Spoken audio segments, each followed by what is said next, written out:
What's up, everyone? It's Russo. I hope everyone is doing well. So please subscribe here and please follow me on Instagram at RussoLifts. In case something happens to this channel, you can follow, message me, interact with me directly, and there's daily content on there. Hope to see you guys on Instagram. And what's up, everyone? It's Russo. I hope everyone is well. I'm with Tony, and I want to talk about the poster steroid of steroids, Trenbolone. So Coach Trevor always says in the Anabolic Matrix that Tren has special properties. I don't really know what those special properties are, and that you can't really substitute Tren for another roid. It's like in its own special category. So why is that?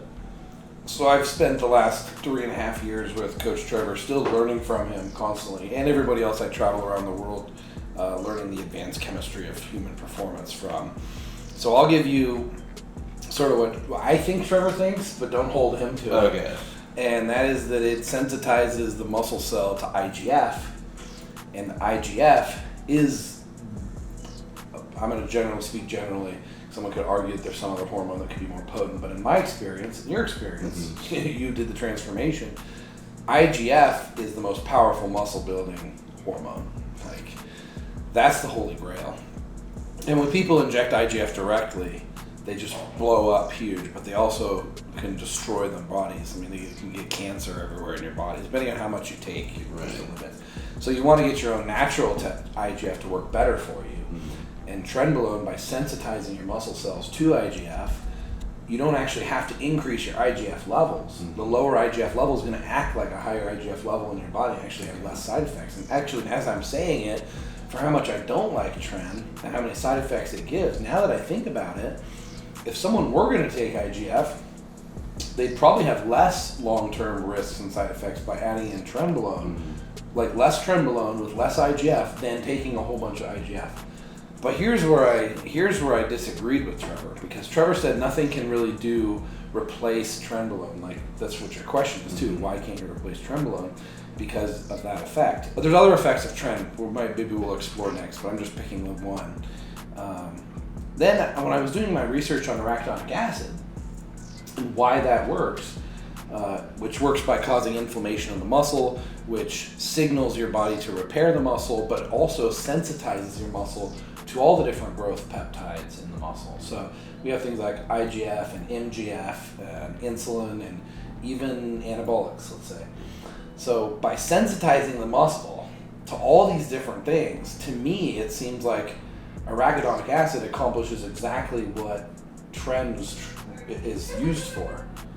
And so that's why in the transformations after yours, we didn't use any Tren, we just used arachidonic acid. Gotcha. And we got the most incredible effects. Like, it was amplifying what everything else was doing, the same way Tren does. Now, I think Tren is also unique because, they give it to cattle, and the cattle just stand there, they didn't do anything. And they're eating the same amount of calories, but they're putting on muscle. So I think it's also amazing because it's one of those few drugs that you could be in a caloric deficit and probably still be building muscle. Now, I've used Tren for some short bulking experiments of myself, and I wasn't really impressed. Like, I didn't get more from Tren, plus the other compounds that are way more anabolic than Tren, because I don't think Tren is that anabolic compared to other things. I got the same effects as if I took arachidonic acid in place of the Tren. When I tried to bulk on Tren, I just couldn't keep up with the caloric demand of Tren. Like, I looked flat on it, and when I came off, I actually looked better bulked up. So that's with any steroid, right? Especially even these SARMs, like S23 is the most extreme example. You take a high dosage, you go flat, you can't bulk, your caloric demand increases, and you lose fat. Steroids are not made for burning fat, but when you're completely glycogen depleted, then your body starts switching over to burning fat. So indirectly, it helps burn fat just basically by speeding up the metabolism, or I guess creating a larger difference between your caloric intake and the amount you're burning, because it's increasing the amount that you're burning.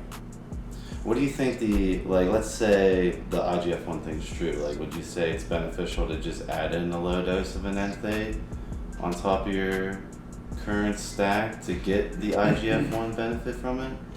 Yeah. Or does it need to be saturated to a certain point to really reap those rewards? No, I think even a small amount makes a big difference. And you're not supposed to relate animals like cattle to human because they're so different as far as their drug levels in their system and their sensitivity to them. but in the cattle, they give them a pellet that lasts a really long time, and it's actually extremely low dosage, and it works that well. And I think in humans, we say that if we feel a side effect, it's working. In the steroid world, the more side effects we feel, the more it's working. And so with Trenbolone, people go up higher in the dosage, way higher than they need to. You're not really feeling the benefits because unless you're blasting it with a bunch of other things like growth hormone, insulin, I think you're still not going to grow crazy fast.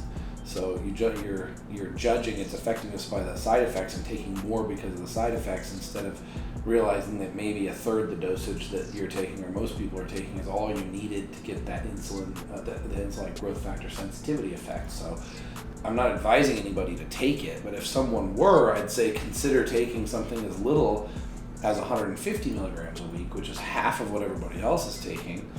And don't think of it as a primary muscle builder, because I don't think Tren is a good primary muscle builder. I think there's other anabolics that work a lot better. So just use a low dose for the IGF effect. And I'll also say when it comes to steroids, they mostly are working on the androgen receptor of the muscle, but they're also doing little things throughout the body. The more androgenic they are, especially, they're more likely to be doing other things in the body.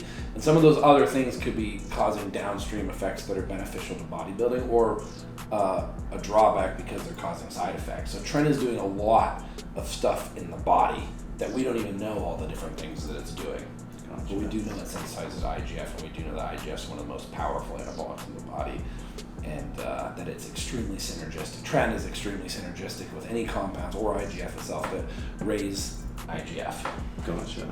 So that is why Tren is special. Again, I'm not a fan of Tren. I don't think Tony really is a fan of Tren either.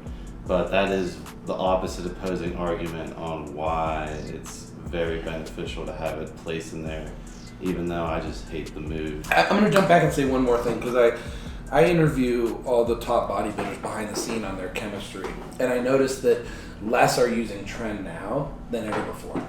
Like 4 years ago when I started interviewing people, most competitors are using Tren. But as they're opening up their mind and trying new compounds, and they're getting more muscle building effect or more drying effect from other compounds than the Tren, maybe my videos had some influence on it, they are starting to replace Tren in their cycles or not need it anymore. So I think you're going to see that trend keep going forward of people using less Tren or not using Tren a lot more often than in the old days. That's why it's important to stay updated on the cutting edge science of this stuff, because most stuff that's published on all this stuff is like 20 years old.